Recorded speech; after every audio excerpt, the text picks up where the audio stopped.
Hi everyone, this is Randhir Singh और मैं आप सभी के समक्ष लेके आया हूँ ज्योग्राफी विषय से संबंधित वीडियो बनाई जाएगी मेरे द्वारा।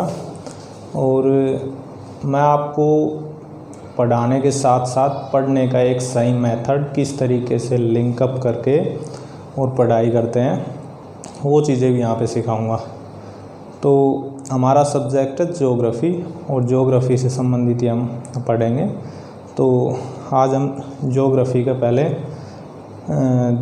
साक्षात्कार करते हैं कि ज्योग्राफी के अंतर्गत हमको किस तरीके से लिंकअप करते हुए कौन कौन से हमें टॉपिक पढ़ने हैं तथा उसके हिसाब से हमारी अगली वीडियो बनती रहेगी, ताकि आपके समक्ष कोई भी ऐसी दुविधा खड़ी नहीं हो कि हाँ हम कल क्या पढ़ने वाले हैं, आप पहले से इस बारे में अवगत रहें। तो आइए आज हम चर्चा करते हैं भूगोल के ऊपर। तो हमारा सब्जेक्ट भूगोल और भूगोल का मतलब क्या है। सबसे पहले तो भूगोल यानी कि पूरे यूनिवर्स का, पूरे विश्व जिसके अंतर्गत ब्रह्मांड हो, नक्षत्र हो, ग्रह हो, तारे सभी आ जाते हैं, जिसके अंतर्गत चाहे भौतिक, भौतिक, रसायन जो भी आता है उसका अध्ययन हम किस में करते हैं, भूगोल के अंतर्गत करते हैं। भूगोल के बाद में भूगोल की जो परिचय है उसके बाद में हम पढ़ेंगे ब्रह्मांड के बारे में, यानी कि भूगोल के बाद हम पढ़ेंगे ब्रह्मांड के बारे में, ब्रह्मांड तथा इसकी उत्पत्ति के सिद्धांत, यानी कि ब्रह्मांड और इसकी उत्पत्ति के बारे में हम पढ़ेंगे भूगोल के परिचय के बाद में। अब ब्रह्मांड के अंतर्गत ग्रह, नक्षत्र, अंतरिक्ष वो आता है, तो इसके अंतर्गत ब्रह्मांड के बाद में हम पढ़ेंगे सूर्य तथा संपूर्ण सौरमंडल, यानी कि सौरमंडल से आशय जिसमें सूर्य भी आ जाएगा और सूर्य के साथ साथ अन्य ग्रह में, यानी कि ग्रह, उपग्रह, क्षुद्र ग्रह या जो उल्कापिंड का अध्ययन करते हैं उसके बारे में हम अध्ययन करेंगे। सूर्य के बाद में जब हम ग्रह पढ़ेंगे, ग्रह के अंतर्गत हमारा टॉपिक होगा फिर पृथ्वी के बारे में संपूर्ण अध्ययन करेंगे कि पृथ्वी होती क्या है, पृथ्वी की परिक्रमण गति, घूर्णन गति, उसके बारे में हम अध्ययन करेंगे। फिर ग्रह के बाद में हम पढ़ेंगे उपग्रह, यानी कि पृथ्वी का उपग्रह कौन सा है, उपग्रह यानी कि चंद्रमा के बारे में पढ़ेंगे। जब हम चंद्रमा के बारे में अध्ययन कर लेंगे, यानी कि सूर्य का अध्ययन किया, उसके बाद हमने पृथ्वी का अध्ययन किया, फिर उसके बाद में हमने चंद्रमा का अध्ययन किया, फिर उसके बाद हम करेंगे इनको लिंकअप करते हुए, यानी कि सूर्य और पृथ्वी यानी कि अपसौर तथा उपसौर के बारे में अध्ययन, अपसौर तथा उपसौर के बारे में अध्ययन। इसके अलावा करेंगे सूर्य ग्रहण का अध्ययन, फिर इसके बाद हम बात करते हैं पृथ्वी तथा चंद्रमा के बारे में। आपको पता है कि चंद्रमा का प्रभाव ज़्यादा पड़ता है ज्वार भाटे के ऊपर, तो इसके अंतर्गत हम पढ़ेंगे ज्वार तथा भाटा का अध्ययन करेंगे। ज्वार भाटा के अलावा हम करेंगे चंद्र ग्रहण का अध्ययन। चंद्र ग्रहण के अलावा पृथ्वी और चंद्रमा को लेते हुए उपभू तथा अपभू इसका अध्ययन करेंगे। तो ये हमारा क्रम रहेगा, यानी कि पहले हम भूगोल का परिचय देखेंगे, उसके बाद ब्रह्मांड तथा इसकी उत्पत्ति के बारे में अध्ययन करेंगे, फिर सौरमंडल यानी कि सूर्य और अन्य ग्रह का अध्ययन करेंगे, फिर पृथ्वी का अध्ययन करेंगे, पृथ्वी के बाद में चंद्रमा का अध्ययन करेंगे, चंद्रमा का अध्ययन करने के बाद सूर्य तथा पृथ्वी दोनों के सम्मिलित रूप से जो मतलब दशाएं उत्पन्न होती है उनके बारे में, यानी कि अपसौर की स्थिति कब, उपसौर की स्थिति कब, तो उसके बारे में अध्ययन करेंगे। फिर उसके बाद आता है पृथ्वी और चंद्रमा की स्थिति, यानी कि ज्वार भाटा के अलावा अपभू तथा उपभू की स्थिति, इसके बारे में हम अध्ययन करेंगे। यह अध्ययन करने के उपरांत हम इन तीनों के सम्मिलित रूप से, यानी कि सूर्य ग्रहण तथा चंद्र ग्रहण का अध्ययन करेंगे। सूर्य ग्रहण और चंद्र ग्रहण का अध्ययन करेंगे। सूर्य ग्रहण तथा चंद्र ग्रहण के अध्ययन के पश्चात हमारा टॉपिक रहेगा। तो ये अध्ययन का तरीका था। इसके बाद में हम अध्ययन करेंगे पृथ्वी का।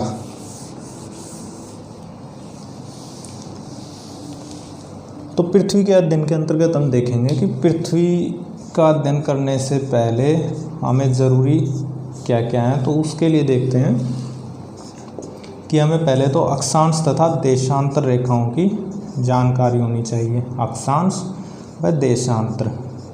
जब हमें अक्षांश और देशांतर रेखाओं के बारे में जानकारी होगी, उसके बाद में हम सूर्य तथा पृथ्वी, सूर्य और पृथ्वी यानी कि पृथ्वी और ये सूर्य का सम्मिलित रूप यानी कि ताप पेटियाँ,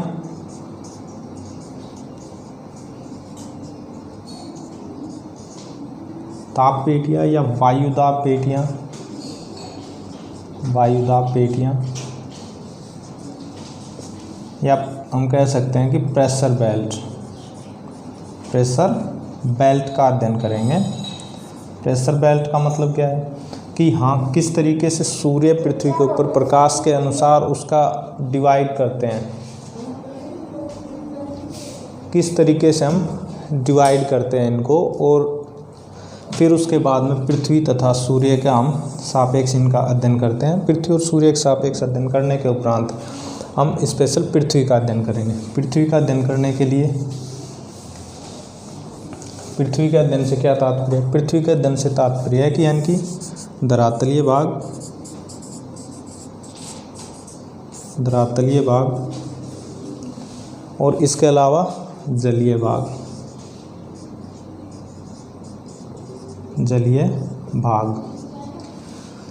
तो धरातलीय भाग और जलीय भाग, सबसे पहले इनके निर्माण की प्रक्रिया का अध्ययन, यानी कि पृथ्वी का निर्माण किस तरीके से हुआ। धरातलीय भाग से आशय है कि जो हमारे महाद्वीप का अध्ययन करना। जलीय भाग है, जलीय भाग का मतलब है महासागरों का अध्ययन करना। जलीय भाग के अंतर्गत महासागरों का हम अध्ययन करेंगे। अब महाद्वीपीय भागों के अंतर्गत किसका अध्ययन करेंगे? तो अगर महाद्वीपीय भाग की हम चर्चा करते हैं तो महाद्वीपीय भाग में सबसे पहले तो महाद्वीप कितने हैं, यानी कि महाद्वीपों का डिवाइडेशन करते हुए हम उनको पढ़ेंगे। यानी कि उत्तरी अमेरिका, दक्षिणी अमेरिका, जो भी अपने महाद्वीप हैं उनको क्रमबद्ध रूप से मानचित्र द्वारा समझाकर उनकी लोकेशन या उनमें जितने देश हैं उनके बारे में हम अध्ययन करेंगे। तो यानी कि महाद्वीप का पहला क्या है? भौगोलिक परिचय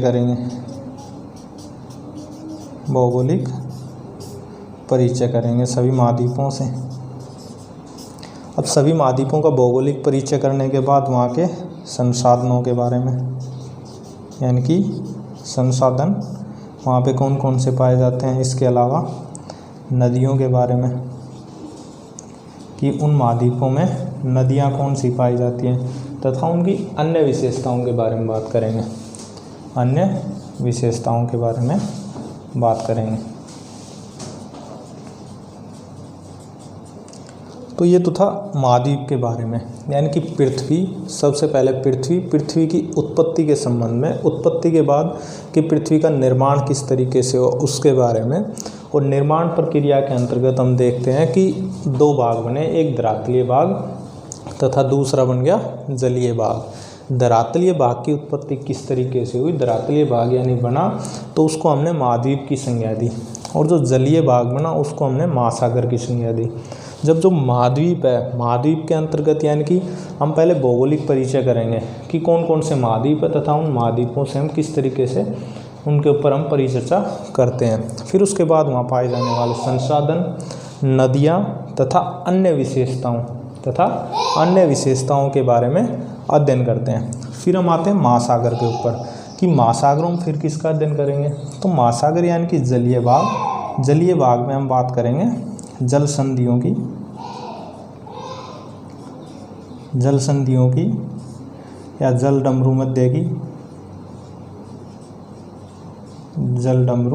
मध्य की बात करते हैं। इसके अलावा टापू किसको कहते हैं? द्वीप, प्रायद्वीप, या फिर खाड़ी, सागर, इन सब के बारे में हम अध्ययन करेंगे। तथा महासागरों के अंतर्गत पाने वाले जो महासागरों के अंतर्गत जो आकृतियाँ मिलती हैं उनके बारे में भी अध्ययन करेंगे।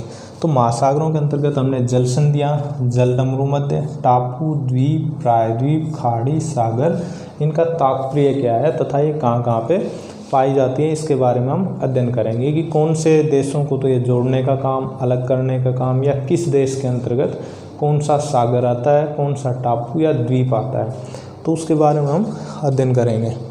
तो ये था हमारे संपूर्ण पृथ्वी का अध्ययन करते हैं। तो उसके अंतर्गत हम जो देखने वाले हैं या अपना आगे का जो कंटेंट रहेगा वो इसी के समांतर चलेगा। जैसा हमने ये क्रम लिखवाया इनका पढ़ाने का, हम उसी क्रम में हम आगे बढ़ेंगे तथा उसी के हिसाब से पढ़ाएंगे।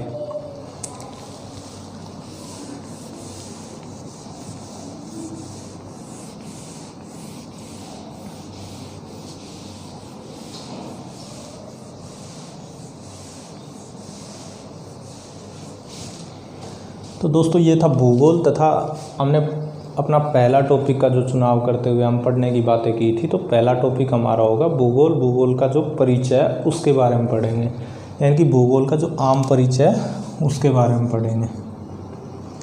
भूगोल का परिचय।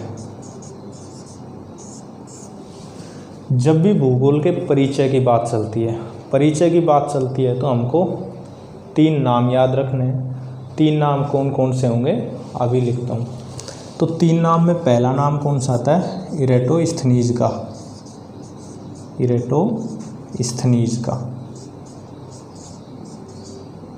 इरेटोस्थनीज के बाद दूसरा नाम कौन सा आता है? हमबोल्ट का। तथा तीसरा जो नाम आता है जेम्स रेनले। तीसरा नाम आता है जेम्स रेनले का। अब इरेटोस्थनीज ने क्या किया कि इरेटोस्थनीज का नाम सबसे पहले, जब भी ज्योग्राफी का मतलब चर्चा होती है तो इरेटोस्थनीज को सबसे पहले याद किया जाता है। तो इरेटोस्थनीज ऐसे पहले भूगोलवेत्ता थे जिन्होंने सर्वप्रथम ज्योग्राफी शब्द दिया था। यानी कि ज्योग्राफी शब्द किसके द्वारा दिया गया था? तो हम बात करेंगे इरेटोस्थनीज ने था जो ज्योग्राफी शब्द दिया था। और ये ज्योग्राफी शब्द देने के कारण ही इरेटोस्थनीज को भूगोल का पिता कहा जाता है। भूगोल का पिता कहते हैं इसको, इरेटोस्थनीज को। यानी कि इरेटोस्थनीज ने क्या किया? ज्योग्राफी शब्द दिया, और शब्द दिया तो इन्हें किसकी संज्ञा दी गई? भूगोल के पिता की संज्ञा दी गई। उसके बाद में इरेटोस्थनीज के अनुसार इरेटोस्थनीज ने भूगोल की परिभाषा भी दी। इन्होंने कहा कि पृथ्वी का जो वैज्ञानिक अध्ययन करते हैं वो हम किसके अंतर्गत करते हैं? भूगोल के अंतर्गत करते हैं। यानी कि पृथ्वी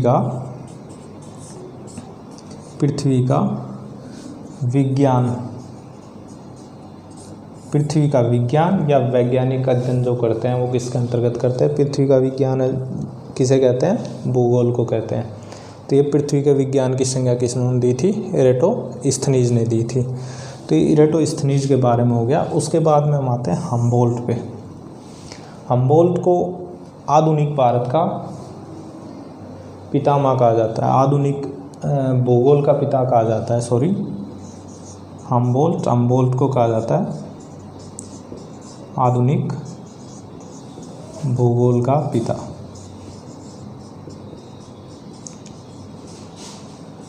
आधुनिक भूगोल का पिता कहा जाता है। तथा जेम्स रेनले को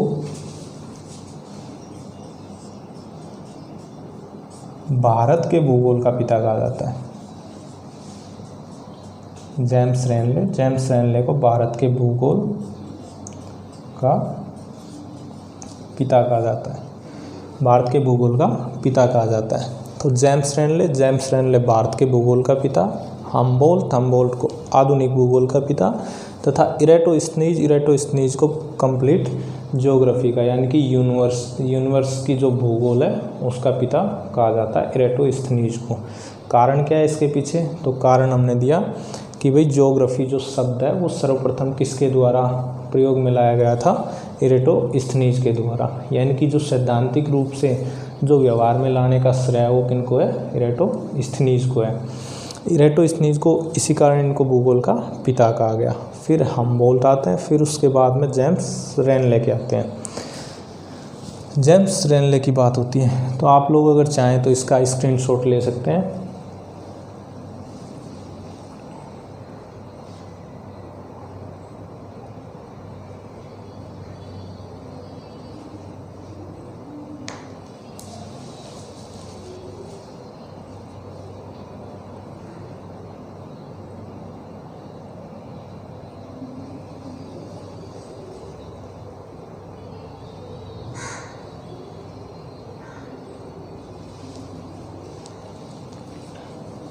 आइए दोस्तों, अभी हम इसके आगे पढ़ते हैं भूगोल के परिचय में।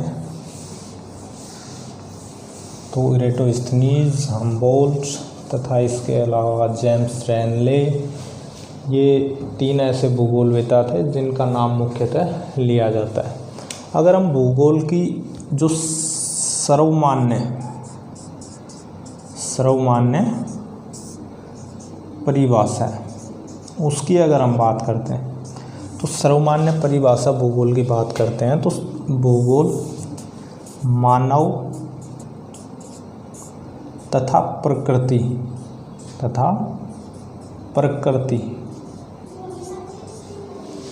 मानव तथा प्रकृति के अध्ययन को भूगोल कहा गया, भूगोल कहते हैं। सर्वमान्य परिभाषा की बात करते हैं यानी कि मानव और प्रकृति के आपसी जो तालमेल है यानी कि आपसी जो संबंध है उन्हीं को भूगोल की संज्ञा दी गई है। अगर आता है ऑब्जेक्टिव टाइप में कि भूगोल क्या है तो उसके अंतर्गत आपको मिल सकता है कि पृथ्वी के अध्ययन को कहते हैं, पूरे विश्व के अध्ययन को कहते हैं, या मानव व प्रकृति के अध्ययन को कहते हैं, या उपयुक्त सभी कहते हैं। तो आप लोग इस ऑप्शन के साथ जाएंगे कि मानव तथा प्रकृति के अध्ययन को जो कहा गया है वो क्या कहते हैं? भूगोल कहते हैं। इसके अलावा एक और भूगोलवेता हुए फिलिप,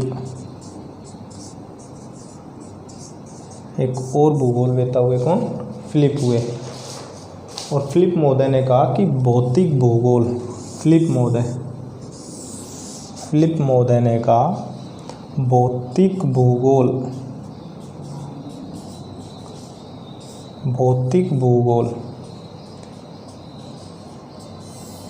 भूगोल को इन्होंने वृक्ष की जड़ के समान कहा, वृक्ष की जड़ें का, तथा मानव भूगोल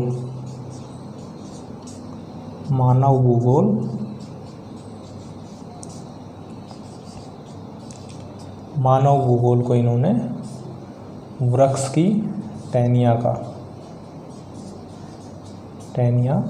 कहा। तो ये फिलिप महोदय की परिभाषा थी भौतिक भूगोल से हमारा आशय है कि जो भी पृथ्वी पर प्राकृतिक रूप से जो भी चीज़ें पाई जाती है उनका अध्ययन, यानी कि भौतिक जो चीज़ें हैं जिसमें पर्वत, पठार, नदी, समुद्र जो भी आता है उनको तो वृक्ष की जड़ें का, तथा मानव भूगोल यानी कि मानव की जितनी भी गतिविधियाँ हैं, जो भी नवनिर्मित चीज़ें हैं, इनका जो आपसी अध्ययन है उसको सम्मिलित रूप से भूगोल कहने की कोशिश की। यानी कि वृक्ष की जड़ें और टहनियाँ, किसको संज्ञा दी गई? वृक्ष की जड़ें का भौतिक भूगोल को, तथा मानव भूगोल कहा गया टहनियों को।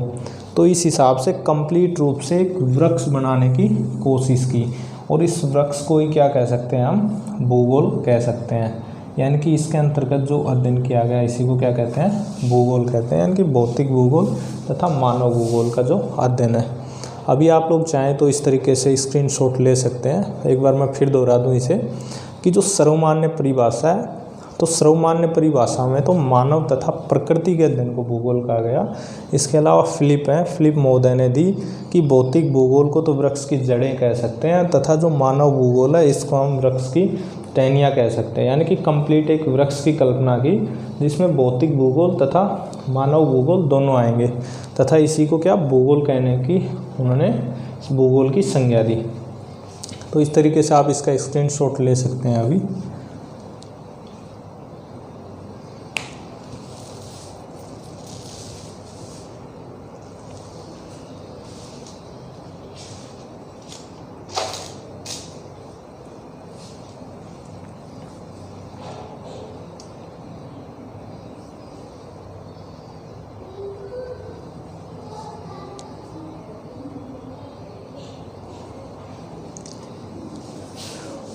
तो दोस्तों ये तो था हमारा भूगोल को लेकर सामान्य परिचय जो था उसके बारे में हमने अध्ययन किया कि भूगोल कहते किसे हैं।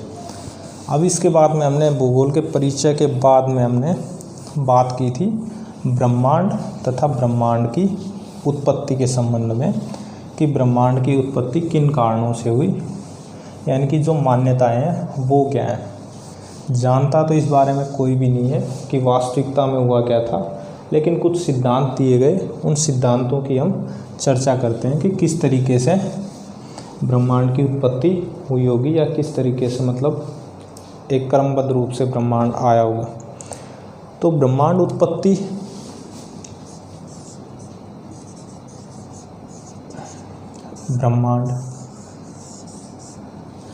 तो माना जाता है कि ब्रह्मांड की उत्पत्ति है, जो ब्रह्मांड की उत्पत्ति है, ब्रह्मांड की उत्पत्ति 13.7 खरब वर्ष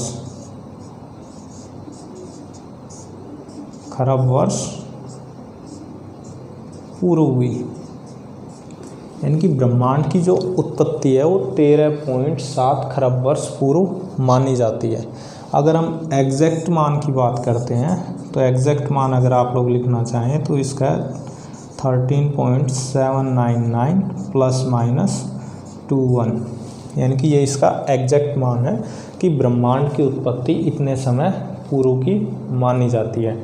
तो ब्रह्मांड की उत्पत्ति इतने समय पूर्व मानी जाती है, लेकिन जो इसका सर्वमान्य सिद्धांत है वो है बिग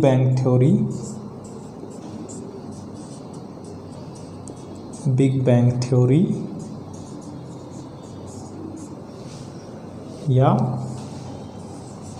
इसे हम कहते हैं महाविस्फोटक सिद्धांत। इसे हम क्या कहते हैं? महाविस्फोटक सिद्धांत कहते हैं। इसे हम कहते हैं महाविस्फोटक सिद्धांत, बिग बैंग थ्योरी या महाविस्फोटक सिद्धांत। अब बिग बैंग थ्योरी क्या कहती है उसके बारे में देखते हैं। यानी कि ब्रह्मांड हुआ और ब्रह्मांड के बाद ये ब्रह्मांड उत्पत्ति का बिग बैंग थ्योरी या महाविस्फोटक सिद्धांत सबसे मान्य सिद्धांत माना गया है। यह सिद्धांत क्या कहता है? यह सिद्धांत कहता है कि ब्रह्मांड उत्पत्ति से पहले जो सम्मिलित संयुक्त रूप से यानी कि द्रव्यमान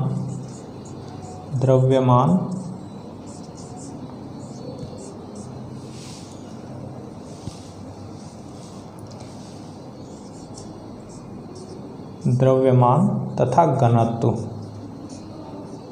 घनत्व था, जो सम्मिलित रूप से एक बिंदु में निहित था। किसमें निहित था? एक बिंदु में निहित था। यानी कि महाविस्फोटक सिद्धांत कहता है कि जो ब्रह्मांड उत्पत्ति से पहले जितना भी अंतरिक्ष ग्रह उपग्रह वो सम्मिलित रूप से एक बिंदु के रूप में थे और बिंदु के रूप में भी थे जिसका सर्वाधिक यानी कि मैक्सिमम द्रव्यमान और घनत्व इस पृथ्वी पर जो सम्मिलित रूप से एक बिंदु पर केंद्रित था। किस पर केंद्रित था? एक बिंदु पर। जो महाविस्फोटक सिद्धांत है यह कहता है कि ये बिंदु है, इस बिंदु का अत्यधिक तापमान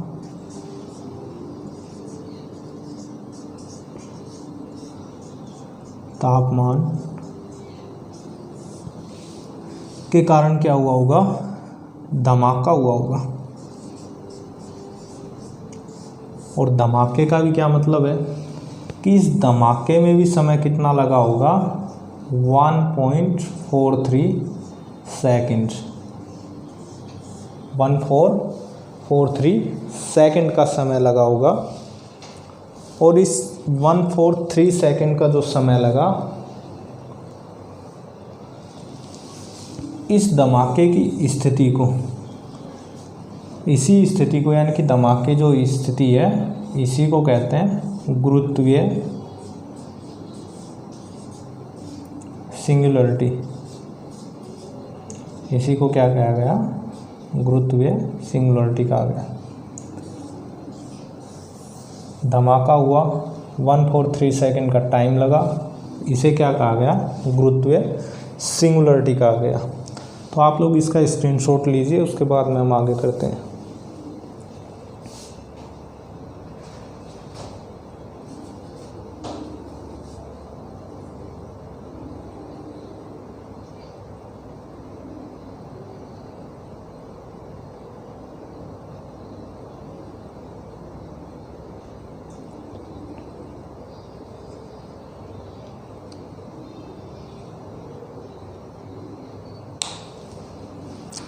चलिए आगे देखते हैं गुरुत्वीय सिंगुलरिटी के बाद में। तो हम पढ़ रहे हैं ब्रह्मांड उत्पत्ति। ब्रह्मांड उत्पत्ति का सर्वमान्य सिद्धांत महाविस्फोटक सिद्धांत। और महाविस्फोटक सिद्धांत के अंतर्गत हमने पढ़ा कि धमाका हुआ और इस धमाके की घटना को ही क्या कहा गया, गुरुत्वीय सिंगुलरिटी कहा गया। गुरुत्वीय सिंगुलरिटी, धमाका हुआ और इस धमाके के साथ में ही समय तथा अंतरिक्ष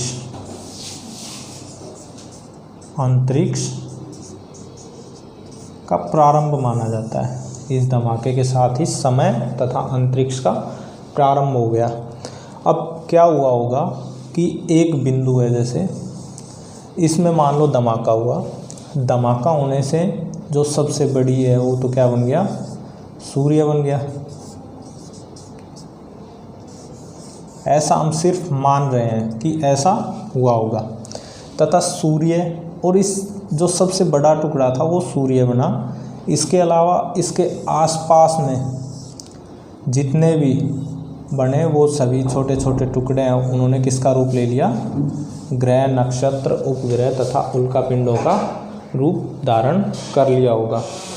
तो अंतरिक्ष तथा समय की मान्यता हुई। समय और अंतरिक्ष जो हम देखते हैं, यानी कि जो भी हमें दिखाई देता है, महाविस्फोटक सिद्धांत के अनुसार वह कुल जो पूरे संपूर्ण ब्रह्मांड या विश्व का जो भी है उसका मात्र हम 4% देख सकते हैं। इस 4% में सूर्य, अन्य ग्रह,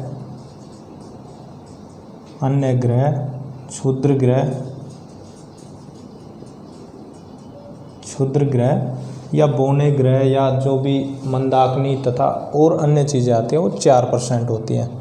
और बाकी जो 96% बचा, इसे हम डार्क मैटर कहते हैं। डार्क मैटर क्यों कहते हैं, क्योंकि यह हमें दिखाई नहीं देता। डार्क मैटर इसलिए कहते हैं क्योंकि ये दिखाई नहीं देता।